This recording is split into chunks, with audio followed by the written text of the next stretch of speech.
ओडिशा ललित कला एकाडेमी अंतर्जातीय महिला दिवस रे ओडिशा ललित कला एकाडेमी द्वारा राज्यस्तरीय चित्रशिल्पी शिविर उद्यापित।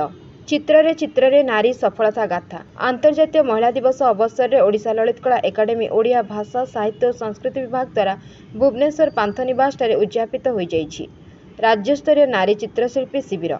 ଏହି ଅବସରରେ अंकित चित्रकलार प्रदर्शनी को चलित वर्ष पद्मश्री पुरस्कार पाई मनोनीत चित्रशिल्पी विनोद महाराणा, ओडिया भाषा साहित्य और संस्कृति विभाग स्वतंत्र शासन सचिव मधुसूदन दास, शिल्पी गुरु विजय कुमार परिडा प्रमुख मुख्य अतिथि रूपे प्रदीप प्रज्वलन पूर्वक उद्घाटन कर ओडिशार नारी शिल्पी माने देश विदेश रे राज्यर टेक रखिबा उचित बोली मत प्रकाश करथिले। प्रारंभ में एकाडेमीर सचिव पंचानन सामिल अतिथि मानक परिचय प्रदान पूर्वक शिविर आभिमुख्य संपर्क रे कहिथिले।